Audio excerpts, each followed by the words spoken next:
Kings and queens and royal beings, my name is Jessica. Welcome back to my channel, or welcome if you're new here. So for today's video, I'm going to be telling you guys my most anticipated reads from the months of February to June. This time they are written by Latinx authors. I did a video very similar to this. Actually, I did a video just like this last year. They would have been from January to June, but it is February 6th when this video is being filmed. So clearly the books that were released in January have already been released. So there's no point in me including them in this. So just a disclaimer, I know that I am missing a few books on here. This is only from the months of February to June. I will try to have a video with the books that are being released from July to December uploaded by July 1st, if not within the first few days of July. If I'm missing a book and it's being released within months of July to December, that's why they're not going to be in this video. So without further ado, let's just get into the video. Hopefully this won't be super long, but it might be because for some reason I don't tend to talk a lot like in my everyday life. Like I really am not a talker, but when I'm filming these videos, it's just a bunch of chatter. But anyway, let's get started. So being released on February 9th is Children of Chicago by Cynthia Pelayo, and this is a horror retelling of the Pied Piper fairy tale, and this is actually set in modern day Chicago. So this is following a woman named Lauren Medina, and she is a detective for the Chicago police, and one day she is called onto this murder scene in Humboldt Park, and at this murder scene there is a calling card for the murderer, the Pied Piper. When she sees this calling card, she is like, oh shit, this specific murder, the Pied Piper, has returned. So this murder is that it's in Humboldt Park, and it's in this lagoon where her sister's body was found floating in a few years ago. And she realizes that the Pied Piper, who is the murderer of her sister, has returned, and he's looking for payment that he's owed from her. So now Lauren is torn between protecting the city she's been sworn to keep safe and keeping a promise she made long ago to her sister's murderer. In order to stop the Pied Piper, she must now reveal her secrets and lies, and with this she will end up ruining her entire life that she's made so far. If you've watched my most recent book haul, you've seen that I've been in this like really huge horror book kick. So I've been also looking for horror books written by POC authors. When I read the synopsis for this book, I was so intrigued because it's a Latinx author. It's set in Chicago, which I'm actually from the Chicagoland area. I'm still super excited for this book to come out. So you can be sure that on February 9th, after work, I will be heading to my nearest bookstore, which is only like 10 minutes away from my job. So it's kind of dangerous for me, but whatever, it's fine. Next being released on March 2nd is Once Upon a Quinceanera by Monica Gomez Ira. This is following a girl named Carmen, and Carmen just wants her happily ever after. In order to get to her happily ever after, she discovered she is stuck having to do an unpaid summer internship, which is like, okay, fine, whatever. But then she discovered that she has to perform in a ball gown during the summer in Miami. And I've never been to Miami, but like Florida, especially Miami, right by the beach, super humid, super muggy. So I can understand why she wouldn't want to perform in this huge ball gown. So she's like, okay, fine, whatever. She's willing to do it. But then she discovers that her company is actually hired to perform in her spoiled cousin's quinceanera. She has to deal with that. But then she discovers her dance partner is none other than Mauro Reyes. And Mauro is her ex-boyfriend. So she's going to be spending a lot of time with this man for probably dance practices and performances, getting to the places. I mean, I can only imagine. I really don't know about that stuff. If Carmen is going to move into the future that she wants, she is going to have to leave her past behind. And if she can manage doing that in the blistering heat, fending off Mauro's text, and stopping Ariana from ruining her own quinceañera, Carmen might just get that happily ever after all. So when I heard about this book, I actually had I thought it was gonna be something entirely different. I thought it was going to be like her quinceañera, like her. I thought it was gonna be Carmen and her like adventures of going through a quinceañera. And like, fun fact, I didn't have one. I am a little sad about the fact that I didn't get a quince, but I was like, oh, cool, a book about quinceañeras. But then I found out that it's not exactly that. So either way, still sounds really cool. I'm still excited for it. So next being released on March 16th is The Mirror Season by Anna Marie McLemore. So this is following a girl named Graciela Cristales, and one day her whole world just changes when she's at a party, and at this party she and a boy she barely knows are sexually assaulted. When this happens, she ends up losing her gift for making enchanted pan dulce, and the neighborhood trees begin to vanish overnight. When the trees vanish, a mirrored glass appears, bringing reckless magic with it. Not only is Ciela dealing with that, but she's also being haunted by what happened to her and what happened to the boy whose name she never learned. When the boy, his name is Locke, when he ends up showing up at Ciela's school, he has no memory of that night, and he has no idea that a single piece of mirrored glass is actually taking his whole life apart. Ciela decides to help him, and in doing so, this means hiding the truth about that night. That Ciela actually knows who assaulted her and Locke, and she knows that her survival and his depend on no one finding out what really happened. So clearly this book deals with a very heavy topic. So I'm going to be going through the Goodreads reviews and try to find as many trigger warnings for this book as I can, and I will be putting them in the description. And I didn't mention this earlier, but I'm also going to be putting the links to all of the books that I'm mentioning here and the links to their Goodread profiles in the description as well. I'm super excited for this. Anna Marie McLemore, they have this way of writing magical realism that's just superb. I love their writing style. Next being released on March 23rd is Lost in the Neverwoods by Aiden Thomas. It's been 5 years since Wendy and her 2 brothers went missing in the woods, but when the town's children start to disappear, the questions surrounding her brother's mysterious circumstances are brought back into the light. To get away from all these questions, Wendy tries to run away from her past. When this happens, she almost runs over an unconscious boy who is just lying in the middle of the road, and she ends up getting pulled back into the mystery haunting the town. This boy's name is Peter, and she thought that he was someone that only lived in her stories. So Peter claims that if they don't do something, the missing children will meet the same fate as her brothers. And in order to find them and rescue the missing children, Wendy must confront what's waiting for her in the woods. If you guys don't follow Aiden Thomas on Twitter or on their Instagram, they've actually talked about how that Lost in the Neverwoods is actually the first book that they pitched and were signed for. Obviously, Cemetery Boys ended up being released before. I'm super excited, and actually because I was part of the Cemetery Boys street team last year, Kelsey over at Macmillan Publishing reached out to me and said, hey, do you want an e-arc for this book? And obviously I said yes. How can I not say yes? So I actually just started it earlier this week. I haven't really gotten far. I think I've only gotten a few pages into it. Life ended up happening, so either way, I'm very excited to finish this arc, and I'm very excited for this book to come out so I can own it. So next we have Goddess of Filth by V. Castro, and this is being released on March 30th. This is following a group of best friends. Their names are Lourdes, Fernanda, Ana, Perla, and Pauline. One night they end up holding this seance, and it's just fun jokes, just to have fun, but that all changes when their laughter turns into terror, when the flames burn straight through their prayer candles, and Fernanda starts crawling towards her friends and chanting in Nahuatl, which is the language of their Aztec ancestors. So over the next few weeks, shy and modest Fernanda starts acting very different. She smears herself in black makeup, she starts shredding her hands on rose thorns, and she sucks the sin out of the mouths of the guilty. Come on. So the local priest is convinced that it's a demon, but Lourdes begins to suspect that it's something far more ancient and far more powerful. As Father Moreno's obsession with Fernanda grows, Lourdes enlists the help of her Bruja craft crew and Professor Dr. Camacho to understand what is happening to her friend in this unholy tale of possession gone right. How does this not sound appealing? V. Castro tends to write more horror books. I was supposed to actually read this graphic novel she wrote a few years ago, and that graphic novel is I think it's called Maria the Wanted. It's about a vampire hunter hunting vampires. I know she's written a few other stuff as well, but this one just sounds so good.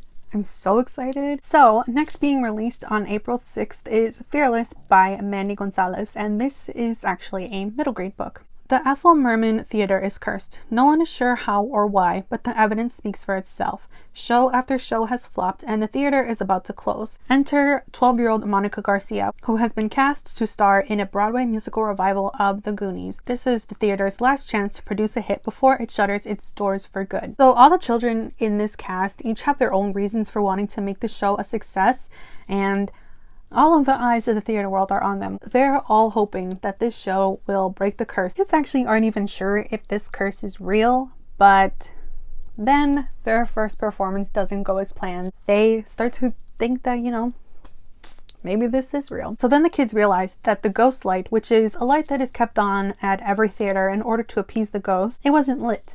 So the kids rush to flick the switch back on, and then they find themselves locked in the theater. But that's actually the least of their problems. Then shortly afterwards, the ghost of the Ethel makes her debut appearance. So now it's up to the children to overcome their fears and reverse this curse before opening night to save the theater and to save their dreams. This is a lot of pressure to put on little kids, but this sounds so good. They're scary.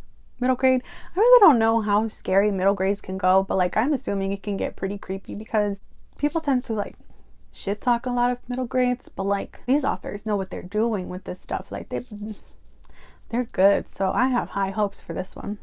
Like I have high hopes for all of these books. Next being released on April 6th is Okulta by Maya Montaigne, and this is the sequel to Nocturna. So because this is a sequel, I can't really talk too much about what it is. All I know is that this is following Alfie, Finn, and Luca after what happens in Nocturna. If you watched the video last year about the 2020 releases, you're gonna be like, wait, Jessica, wasn't this book on your list?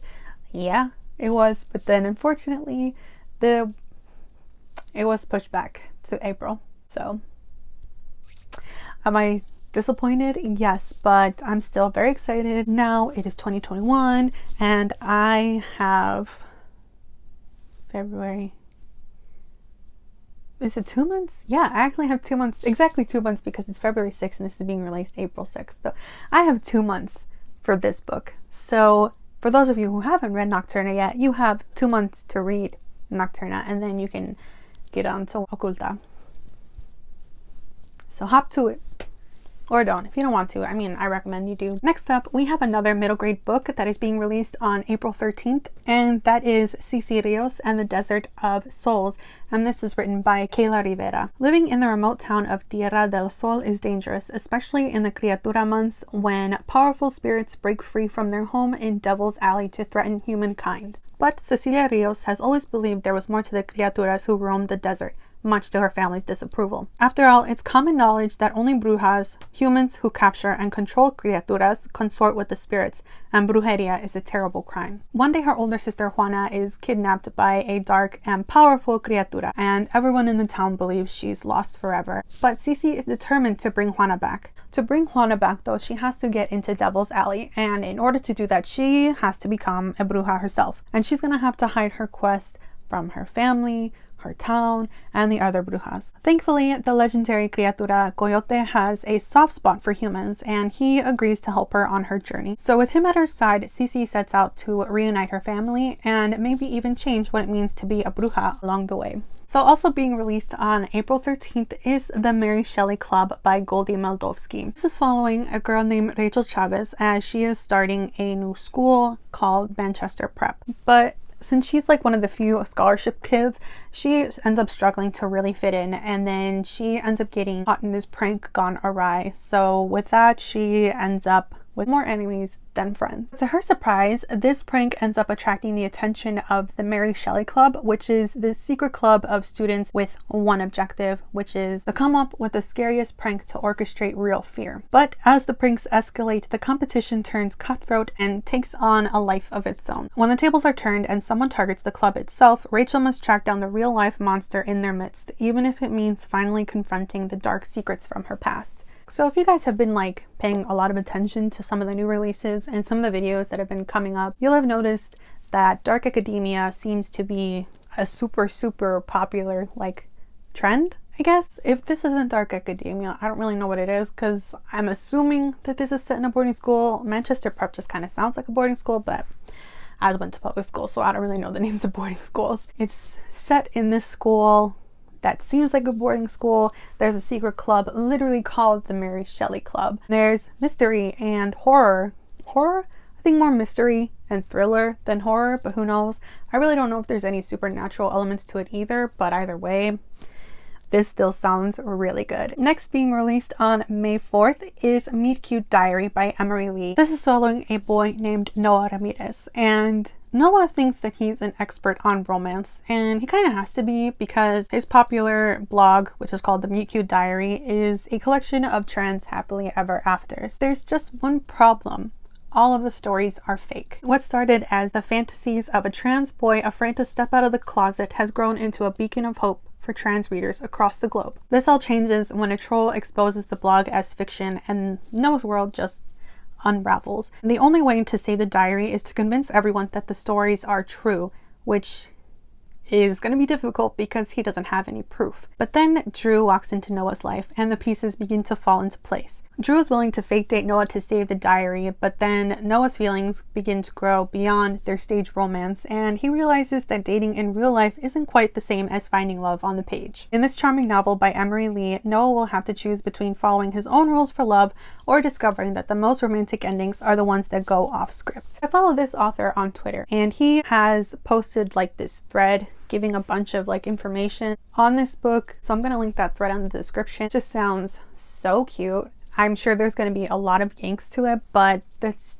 you know, to be expected. I'm really excited because I 100% admittedly need to read more books written by trans authors. Next up is a book that I can't really talk much about for two reasons. But this book is Illusionary by Zoraida Cordova, and this is being released on May 11th. One of the reasons why I can't talk too much about it is one, it's a sequel to Incendiary, and two, kind of ashamed, I still haven't read Incendiary. And I know you might be thinking like, Jessica, don't you have 3 copies of Incendiary? Yes, I do. And I even have the audiobook. So like, what is my excuse for not having read it? I have none. I have until May to read this. So please hold me accountable if by May I still haven't read this book. I have no excuse. I need to read it soon because I love Zoraida. I am ashamed to admit that I haven't read it yet, but either way, it's the sequel. I don't even know what happens in the first book. Next being released on June 3rd is Symone Breaks All the Rules by Debbie Rigaud. Symone Thibodeau's life is sealed in a boy-proof container. Her strict Haitian immigrant parents enforce no dating rules and curfews and send Symone to an all-girls school. As for prom, Symone is allowed to go on one condition. Her parents will select her date, a boy from a nice Haitian immigrant family.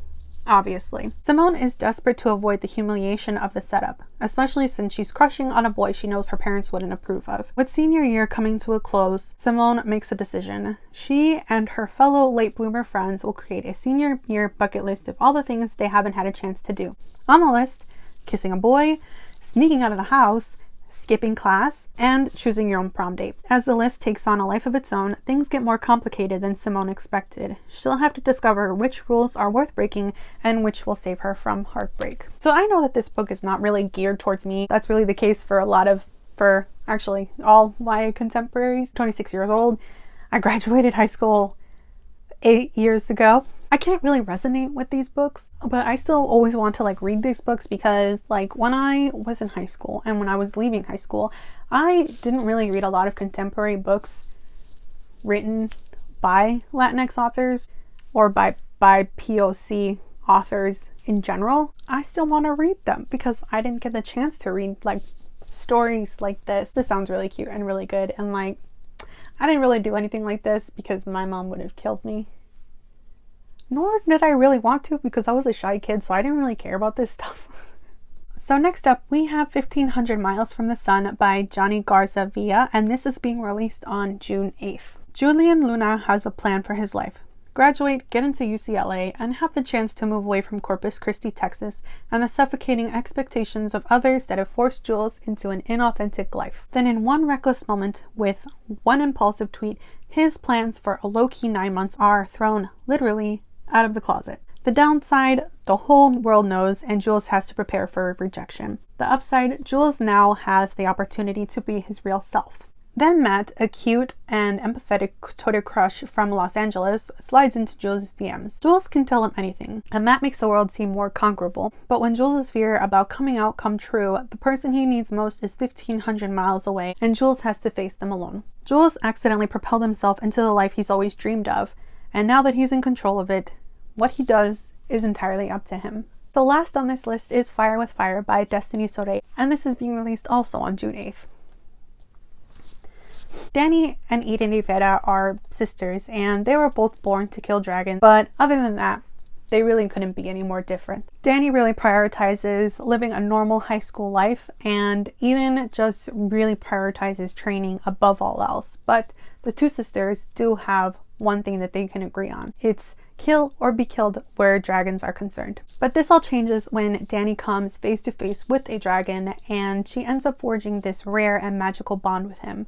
So as she and Nox, the dragon, get closer, she starts to realize that everything that she's been told about dragons is actually a lie. When Eden sees that her sister is now lost to the dragons, she turns to these mysterious and alluring sorcerers to help her sister. So now the two sisters are on opposing sides, but they are still both willing to do whatever it takes to help the other. But soon the two sisters begin to realize that they are playing with something far more dangerous than they know, and there is actually a more powerful enemy lying in wait. Okay, so those are all of the books from the months of February to June that are being released that I'm excited for. Once again, I know I am most likely missing a lot of books. If you think that I should add some books to this list, please leave them in the description. I'm going to be filming another video closer to the end of June for the books that are being released from July to December. If you guys think there are some books that there's a possibility that I'm going to be missing, please also leave them in the description just so I can check them out, see if I have them, and then if I'm not aware of it, I can also put it